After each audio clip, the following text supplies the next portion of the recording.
ಎಲ್ರಿಗೂ ನಮಸ್ಕಾರ. ಗೆಳತಿ ಯೂಟ್ಯೂಬ್ ಚಾನಲ್ಗೆ ಮತ್ತೊಮ್ಮೆ ಸ್ವಾಗತ. ಬನ್ನಿ ಸ್ನೇಹಿತರೆ, ಇವತ್ತಿನ ವಿಡಿಯೋದಲ್ಲಿ ನಾಳೆ ಅಂದರೆ ಜೂನ್ 18ನೇ ತಾರೀಕು 2026 ಗುರು ಪುಷ್ಯ ಯೋಗ ಇದೆ. ಇದರ ಆಚರಣೆ ಹೇಗೆ ಮಾಡಬೇಕು, ಯಾವ ಸಮಯದಲ್ಲಿ ಮನೇಲಿ ಪೂಜೆ ಮಾಡಬೇಕು, ಪ್ರತಿಯೊಂದನ್ನು ಕೂಡ ವಿವರವಾಗಿ ತಿಳಿಸ್ಕೊಡ್ತೀನಿ. ಈಗಾಗಲೇ ಸಾಕಷ್ಟು ವಿಚಾರ ತಿಳ್ಕೊಂಡಿರ್ತೀರ.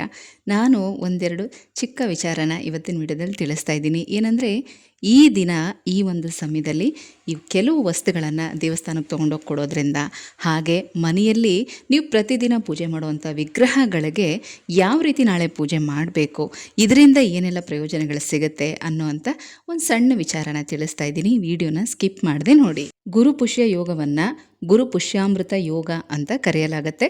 ಪುಷ್ಯ ನಕ್ಷತ್ರ ಗುರುವಾರ ಬಂದಾಗ ಈ ಒಂದು ಮಂಗಳಕರ ಸಮಯ ಬರುತ್ತೆ. ಗುರುಪುಷ್ಯ ಯೋಗದಲ್ಲಿ ಈ ಎಲ್ಲ ಒಳ್ಳೊಳ್ಳೆ ಕೆಲಸಗಳನ್ನು ಮಾಡಬಹುದು. ಅಂದರೆ ಹೊಸ ಮನೆ ಕಟ್ಟೋದಕ್ಕೆ ಭೂಮಿ ಪೂಜೆ ಮಾಡೋದು, ಅಥವಾ ಬಾಡಿಗೆ ಮನೆಗಳಿಗೆ ಹಾಲುಕ್ಸುವಂಥದ್ದು, ಗೃಹ ಪ್ರವೇಶ ಮಾಡುವಂಥದ್ದು, ನೀವೇನಾದರೂ ಮಂತ್ರ, ಸ್ತೋತ್ರ, ಸಹಸ್ರನಾಮಗಳನ್ನು ಕಲಿಯಬೇಕು ಅಂತ ಇದ್ದರೆ ಇವತ್ತಿನ ದಿನ ಕಲಿಬಹುದು. ಅಲ್ಲದೆ ಮಕ್ಕಳಿಗೆ ನೀವು ಅಕ್ಷರಾಭ್ಯಾಸ ಮಾಡಿಸ್ಬೇಕು ಅಂತ ಇದ್ದರೆ, ಅನ್ನಪ್ರಾಶನ ಮಾಡಿಸ್ಬೇಕು ಅಂತ ಇದ್ದರೆ ಇದು ಅತ್ಯಂತ ಶುಭ ಸಮಯ ಅಂತಲೇ ಹೇಳ್ಬೋದು. ಯಾವುದೇ ಹೊಸ ಕೆಲಸಗಳನ್ನು ಸ್ಟಾರ್ಟ್ ಮಾಡುವಂಥದ್ದು, ಮತ್ತು ಈ ಒಂದು ದಿನದಲ್ಲಿ ಚಿನ್ನ, ಬೆಳ್ಳಿ, ಯಾವುದೇ ಗೃಹೋಪಯೋಗಿ ವಸ್ತುಗಳನ್ನು ಖರೀದಿ ಮಾಡುವಂಥದ್ದು, ವಾಹನಗಳನ್ನು ಖರೀದಿ ಮಾಡುವಂಥದ್ದು ತುಂಬಾ ಒಳ್ಳೆಯದು. ಒಟ್ಟಿನಲ್ಲಿ ಹೇಳೋದಾದರೆ ಯಾವುದೇ ಶುಭ ಕಾರ್ಯಗಳನ್ನು ಮಾಡಬಹುದು. ಅಲ್ಲದೆ ಯಾರಾದರೂ ಮನಿ ಸೇವಿಂಗ್ಸನ್ನು ಸ್ಟಾರ್ಟ್ ಮಾಡಬೇಕು ಅಂದ್ಕೊಂಡಿದ್ರು ಕೂಡ ಈ ದಿನ ಮಾಡಬಹುದು. ಈ ಒಂದು ಶುಭ ಸಮಯನ ತಿಳ್ಕೊಳ್ಳೋಣ ಬನ್ನಿ. 18ನೇ ತಾರೀಕು ಗುರುವಾರ ಬೆಳಗ್ಗೆ 5:45ರಿಂದ ಬೆಳಗ್ಗೆ 11:30 ತನಕ ಗುರುಪುಷ್ಯಾಮೃತ ಯೋಗ ಇರುತ್ತೆ. ಈ ಸಮಯದಲ್ಲಿ ನೀವು ಈ ಯಾವುದೇ ಒಳ್ಳೆಯ ಕೆಲಸಗಳನ್ನ ಕೂಡ ಮಾಡಬಹುದು. ಅಷ್ಟೇ ಅಲ್ಲದೆ ಆದಷ್ಟು ಬ್ರಾಹ್ಮಿ ಮುಹೂರ್ತದಲ್ಲಿ ಮನೆಯಲ್ಲಿ ನೀವು ಪೂಜೆಯನ್ನು ಮುಗಿಸಿ ದೇವಸ್ಥಾನಕ್ಕೆ ಹೋಗಿ ಬರೋದು, ನಿಮ್ಮ ಕೈಲಾದಷ್ಟು ದಾನಗಳನ್ನು ಮಾಡೋದು ತುಂಬಾ ಒಳ್ಳೆಯದು. ದಾನ ಮಾಡಬೇಕು ಅಂದ ತಕ್ಷಣ ಸಾವಿರಾರು ರೂಪಾಯಿ ಖರ್ಚು ಮಾಡಬೇಕು ಅಂತೇನಿಲ್ಲ. ನೀವು ದೇವಸ್ಥಾನಕ್ಕೆ ಹೋದಾಗ ಭಿಕ್ಷಕರಿಗೆ ನಿಮ್ಮ ಕೈಲಾದಷ್ಟು ಏನಾದರೂ ತಿಂಡಿ ಆಗಿರಲಿ, ದುಡ್ಡಾಗಿರಲಿ, ವಸ್ತ್ರ ಆಗಿರಲಿ ದಾನ ಮಾಡೋದು, ಅಥವಾ ದೇವಸ್ಥಾನದಲ್ಲಿ ಪೂಜೆ ಮುಗಿಸ್ಕೊಂಡು ಅಲ್ಲೇ ಒಂದಿಬ್ಬರು ಹೆಣ್ಮಕ್ಳಿಗೆ ತಾಂಬೂಲ ಸಮೇತ ಅರಿಶಿನ ಕುಂಕುಮ ಕೊಡೋದು, ಅಥವಾ ಪುರೋಹಿತರಿಗೆ ತಾಂಬೂಲದಲ್ಲಿ ದಕ್ಷಿಣೆ ಸಮೇತ ಅವ್ರಿಗೆ ಕೊಟ್ಟು ಆಶೀರ್ವಾದ ತಗೊಳ್ಳುವಂಥದ್ದು. ಹೀಗೆ ನಿಮ್ಮ ಯಥಾಶಕ್ತಿ ಏನಾದರೂ ದಾನ ಮಾಡಿ. ಮೂಕ ಪ್ರಾಣಿಗಳಿಗೆ ತಿನ್ನೋದಕ್ಕೆ ಏನಾದರೂ ಕೊಡೋದು, ನೀರನ್ನು ದಾನ ಮಾಡುವಂಥದ್ದು, ಇದೆಲ್ಲ ಕೂಡ ಪುಣ್ಯದ ಕೆಲಸನೇ. ಅದರಲ್ಲಿ ಅತ್ಯಂತ ಶ್ರೇಷ್ಠವಾದಂಥ ಮತ್ತು ನಿಮ್ಮೆಲ್ಲ ಸಮಸ್ಯೆಗಳಿಗೂ ಪರಿಹಾರ ಸಿಗುವಂಥ ಈ ಕೆಲಸ ಕೂಡ ನೀವು ಮಾಡಬೇಕು. ಗುರುವಾರ ಲಕ್ಷ್ಮೀನಾರಾಯಣರಿಗೆ ಮತ್ತು ಗುರುಗಳಿಗೆ ಪೂಜೆ ಮಾಡೋದಕ್ಕೆ ತುಂಬಾ ಒಳ್ಳೆಯ ದಿನ. ಹಾಗಾಗಿ ನಿಮ್ಮ ಇಷ್ಟದ ಗುರುಗಳ ಆರಾಧನೆಯನ್ನು ನೀವು ಈ ದಿನ ಮಾಡೇ ಮಾಡ್ತೀರಾ. ಅದ್ರ ಜೊತೆಗೆ ಲಕ್ಷ್ಮೀನಾರಾಯಣರ ಆರಾಧನೆ ಕೂಡ ಮಾಡಬೇಕು. ಬೆಟ್ಟದ ನೆಲ್ಲಿಕಾಯಿ ದೀಪಾರಾಧನೆ ಮಾಡೋದು ತುಂಬಾ ಒಳ್ಳೆಯದು. ಸಾಧ್ಯವಾದರೆ 2 ಬೆಟ್ಟದ ನೆಲ್ಲಿಕಾಯಿ ದೀಪಾರಾಧನೆ ಈ ದಿನ ಮಾಡಿ. ದೇವರ ಮನೆಯಲ್ಲಿ ಮತ್ತು ತುಳಸಿ ಗಿಡದ ಮುಂದೆ ತುಪ್ಪ ದೀಪ ಹಚ್ಚೋದು ತುಂಬಾ ಶ್ರೇಷ್ಠ. ಎಷ್ಟೋ ಕೆಲಸಗಳು, ವ್ಯವಹಾರಗಳು ಮುಂದುವರಿತಾ ಇಲ್ಲ, ಅರ್ಧಕ್ಕೆ ನಿಲ್ತಾ ಇದೆ. ಏನೇ ಪ್ರಯತ್ನ ಪಟ್ಟರು ಯಾವ ಕೆಲಸನೂ ನಮ್ಗೆ ಕೈಗೂಡ್ತಾ ಇಲ್ಲ. ನಾವು ಇಷ್ಟಪಟ್ಟಂಥ ಕೆಲಸಗಳಾಗಿರಲಿ, ವ್ಯಾಪಾರಗಳಾಗಿರಲಿ ಮಾಡೋದಕ್ಕೆ ಆಗ್ತಾ ಇಲ್ಲ.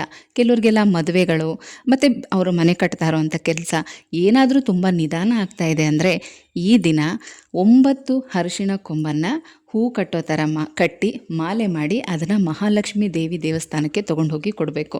ಮಲ್ಲಿಗೆ ಹೂವಿನ ಜೊತೆಗೆ ಅದನ್ನು ಕೂಡ ತೊಗೊಂಡೋಗಿ ಕೊಡೋದ್ರಿಂದ ನೀವು ಅಂದ್ಕೊಂಡಿರೋಂಥ ಯಾವುದೇ ಕೆಲಸಗಳು ತುಂಬ ಕಷ್ಟ ಆಗ್ತಾ ಇದೆ, ನಿಧಾನ ಆಗ್ತಾ ಇದೆ, ಅಥವಾ ಆ ಕೆಲಸಗಳಿಗೆ ಹಣಕಾಸಿನ ಸಮಸ್ಯೆ ಇದೆ ಅಂತ ಅಂದರೂ ಕೂಡ ಈ ದಿನ ಅರಿಶಿಣ ಕೊಂಬಿನ ಮಾಲೆಯನ್ನು ಮಹಾಲಕ್ಷ್ಮಿ ದೇವಸ್ಥಾನಕ್ಕೆ ತೊಗೊಂಡೋಗಿ ಕೊಡೋದ್ರಿಂದ ನೀವು ಅಂದ್ಕೊಂಡಿರೋ ಕೆಲಸ ಸುಸೂತ್ರವಾಗಿ ಆಗತ್ತೆ.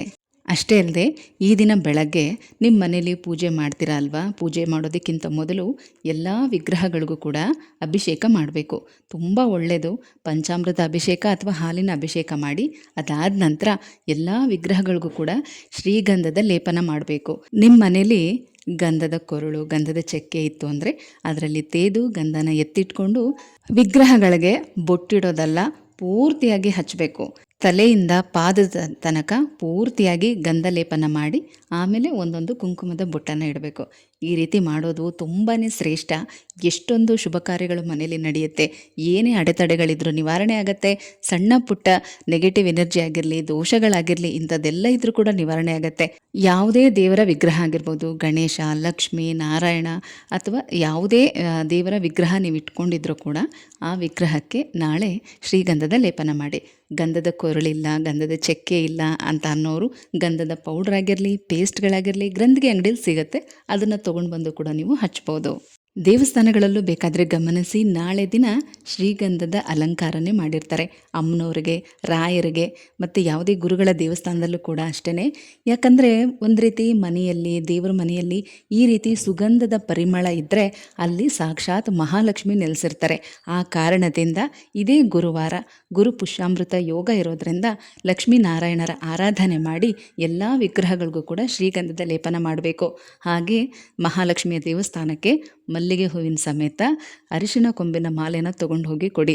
ಅಷ್ಟೇ ಅಲ್ಲದೆ ಗುರುಗಳಿಗೆ ಸಂಬಂಧಪಟ್ಟಂಥ ಯಾವುದೇ ವ್ರತ ನೀವು ಮಾಡಬೇಕು ಅಂದ್ಕೊಂಡಿದ್ರು ಕೂಡ ಈ ದಿನ ಸ್ಟಾರ್ಟ್ ಮಾಡ್ಬೋದು. ತುಂಬ ಒಳ್ಳೆಯದು. ಪೂಜಾ ವಿಧಾನ ಕೂಡ ತುಂಬಾ ಸರಳವಾದದ್ದು. ಹಿಂದಿನ ದಿನ ಬುಧವಾರ ಎಲ್ಲ ಕೂಡ ಕ್ಲೀನ್ ಮಾಡಿ ಜೋಡಿಸಿಟ್ಕೊಳ್ಳಿ. ಹಳದಿ ಅಥವಾ ಬಿಳಿ ಬಣ್ಣದ ಹೂಗಳನ್ನು ಪೂಜೆಗೆ ಉಪಯೋಗಿಸಬಹುದು. ಬೆಳಗ್ಗೆ 4 ಗಂಟೆಯಿಂದನೇ ಪೂಜೆನ ಪ್ರಾರಂಭ ಮಾಡ್ಕೊಳ್ಳಿ. ಪೂಜೆ ತಯಾರಿ ಮಾಡಿಕೊಂಡು ಪೂಜೆ ಪ್ರಾರಂಭ ಮಾಡೋಷ್ಟೊತ್ತಿಗೆ ಶುಭ ಸಮಯ ಕೂಡ ಸ್ಟಾರ್ಟ್ ಆಗುತ್ತೆ. ಮನೇಲಿ ಬೇಗ ಪೂಜೆ ಮುಗಿಸಿ 11:30 ಒಳಗಾಗಿ ದೇವಸ್ಥಾನಕ್ಕೂ ಕೂಡ ಹೋಗಿ ಬನ್ನಿ. ತುಂಬಾ ಒಳ್ಳೆಯದು. ಈ ಒಂದು ಚಿಕ್ಕ ಮಾಹಿತಿ ನಿಮಗೆ ತಿಳಿಸ್ಬೇಕಾಗಿತ್ತು. ಮಾಹಿತಿ ಚಿಕ್ಕದಾದರೂ ಇದ್ರ ಪ್ರಯೋಜನ ತುಂಬಾ ದೊಡ್ಡದು. ಮತ್ತೆ ಸಿಗ್ತೀನಿ, ಹೋಗಿ ಬರ್ಲಾ?